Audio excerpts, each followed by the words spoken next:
गेलं तर धक्का मानला जातोय संदेश पारकर नगराध्यक्षांचे विजयी झालेले आहेत. संदेश पारकर हे एका क्रांतिकारी आघाडीचे उमेदवार होते.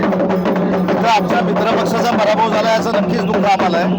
पण मालवणच्या निमित्तानं निलेश राणे हेच मालवणचे तारणारा आहेत हे मतदारांनी सिद्ध करून दाखवले. संदेश पारकर हे शहर विकास आघाडीचे उमेदवार होते, पाठिंबा होता. हे शहर विकास आघाडीचे होते. आमचा जरा पाठिंबा होता. मी देखील प्रचारासाठी गेलो होतो. पण दुःख या गोष्टीचं आहे की आमच्या मित्रपक्षाला तिथं पराभव स्वीकारावा लागला.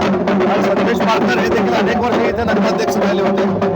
तिथल्या कुठच्या नेत्यांवर कोणाचा आक्षेप नव्हता, तिथल्या पालकमंत्र्यांवर कोणाचा आक्षेप नव्हता.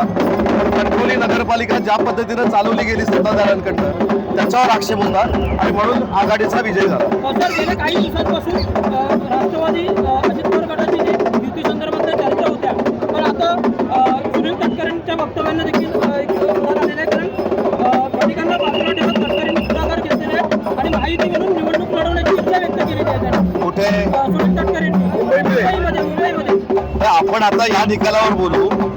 कारण रायगडमधले निकाल ज्या पद्धतीनं शिवसेनेच्या बाजूने लागलेले आहेत त्याच्यामुळे कदाचित आता चर्चेची दारं ओपन झाली असतील. कारण आमच्या भरत शेठला एवढं कमी लेखण्याचा प्रयत्न केला गेला होता.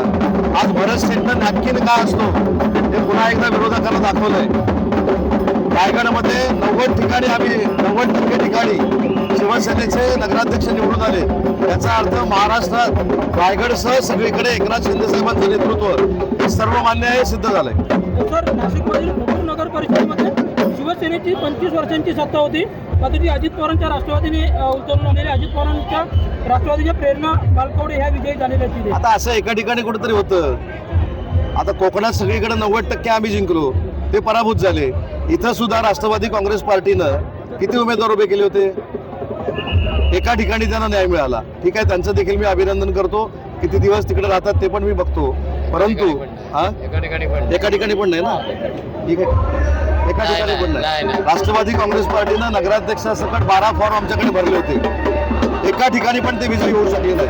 त्यामुळे त्यांच्यावर मला बोलण्याचा अधिकार नाही. दुसरी महत्वाची गोष्ट अशी आहे की एखादी जागा त्यांनी जिंकली तर महाविकास आघाडीनेच जिंकलेली आहे.